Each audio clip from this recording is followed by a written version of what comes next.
Сайн мэцэн оо намайг Баатрин Мөнх Залбаа гэдэг.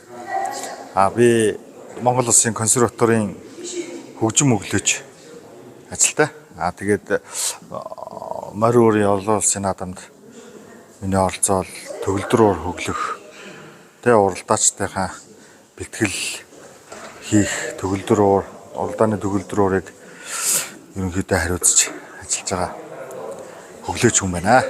Тэгээд энэ удаагийн 7 дахь удаагийн наадамд анх удаа оролцож байна, ажиллаж байна. Тэгээд миний хувьд бол их өргөн дэлгэр өргөн хүрээтэй болдгийм байна. Олон улсаас нийт 7 улсаас орцогч нар ирж байна.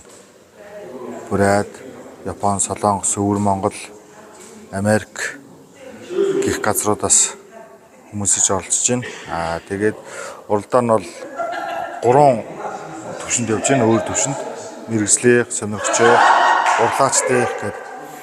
Тэгээд их өргөн дэлгэр болж байна. Үзэх юм ихтэй байна, сонсох юм ихтэй байна.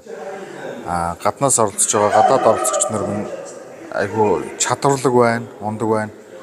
Тэгээд бас их өргөн хүрээнд болж байна.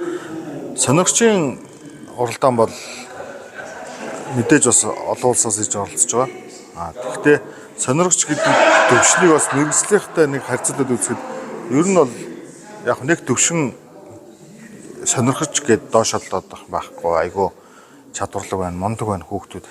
Тэгээ гаднаас оролцож байгаа хүүхдүүд ч гэсэн ер нь айгүй мундаг бага насны хүүхдүүд ихэд айгүй том зохиолуудыг өөрсдийнхөө хэмжээнд айгүй мундаг тоглож байна. Тэгээд нийт сонирхч гаднаас оролцож байгаа сонирхч хүүхдүүдийнхээ багш нарт нь ялангуяа баяр үргээ хүүхдүүдийг айгүй сайн бэлдсэн байна. Хүүхдүүд мундаг байна.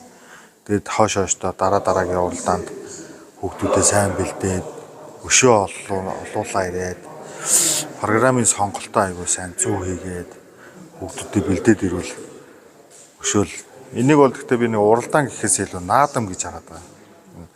Яагаад гэвэл мэдээж энэ чинь уралдаан юм чинь нэг л хүн төрүүлнэ.